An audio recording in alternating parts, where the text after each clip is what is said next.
माबे फरायनायाबो सारा के खालामो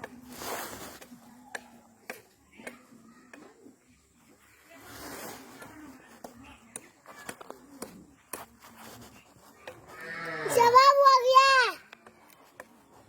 bentuk biru मा गामि होनदोंमोनलाय सिजौगुरि बाथौ फुजिजोबो ना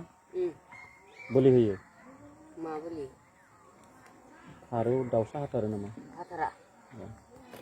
बिबारनि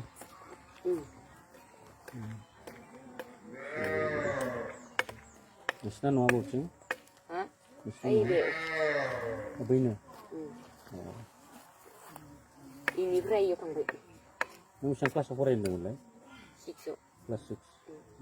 माबायाव बैयावहाय थांखि बस्थायाव बे माबायाव मा मिडियामाव फरायो एसामिस ना नों बर' मिडियाम फरायखायाखैमोन नामा आगोलनिफ्राय फरायो ओमफ्राय बर' मिडियामनिफ्राय माबा जाबाय मा होनो अखमियाव थांबायना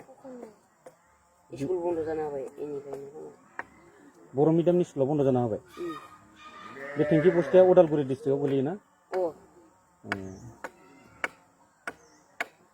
बिनि बर' मिडियाम स्कुला बन्द जानायनि जाहोना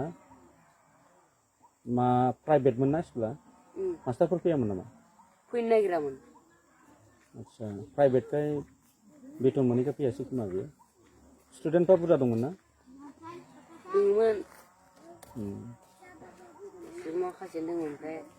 आधा फरायो बेलेगाव दा साबेसे बर' मिडियामनि छात्रफ्रा स्टुडेन्टफ्रा एसामिस मिडियाम फरायखो बे थेंखि बस्थायाव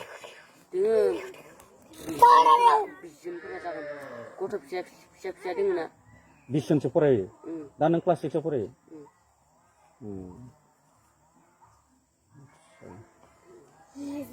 बर' मिडियामखौ नों फरायफिननो गोसो दंना गैया फरायो नों मोनबाथाय फरायगोन खिन्थु दा स्कुल गैयैखायसो फरायनो हाया मा नाम होनदोंमोनलाय नोंना आकाश बर' नेपालिफ्राबो बेवहाय एसामिस मिडियाम फरायोना होमबा बहुत मानसिया एसामिस मिडियाम फरायजोबसैसो बिदिबा नोंहालाय मा मिडियाम फरायो नों फरायो स्कुल थाङो इयो होमबाबो मा मिडियाम फरायो नों एसामिसाव ना बर'आव एसामिसाव फरायोमोन फार्स्टआव इंलिसाव फरायोमोन इयो बेनिफ्राय दा नोंना मा नाम होनोमोन जगत बर' नैबे बाबुनि नालाय मनसुम बर' फरायथ'वाखैना बे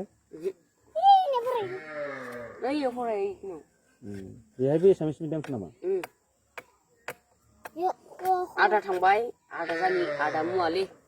आं इसोरजों खमानमोन क्लासा 7 मोन उदालगुरि डिस्ट्रिक्टनि बे थांखि बस्थि आरो नैबे सिजौगुरि गामि आरोना नों सिगाङाव बर' मिडियामखौ क्लास 4 ना 5 सिम फरायदोंमोन 5 फरायदोंमोन बेनिफ्राय 6 आव थांनो थाखाय बर' मिडियाम स्कुल गैला 6 आव थांबायमोननो ओमफ्राय थांदिया आङो माबाबायना एसे रोङामोनबो एसे ओमफ्राय थांदिया इयावनो 5 आवनो लगायफिनबाय माने नोङो बर' मिडियाम फरायफिनगौमोन फरायनो मोनब्ला ना खिन्थु बर' मिडियाम स्कुल गैयैखाय फरायनो हायासै गोजानबो जायोना बर' मिडियामावहायबा थांनोबो सनाजुलियाव थाङो जोंनि आदाया सनाजुलियाव बाहाय बर' मिडियाम स्कुल थाबाथ' मानसिफ्रा बुरजा दंखायोना फरायनो हायो मेरला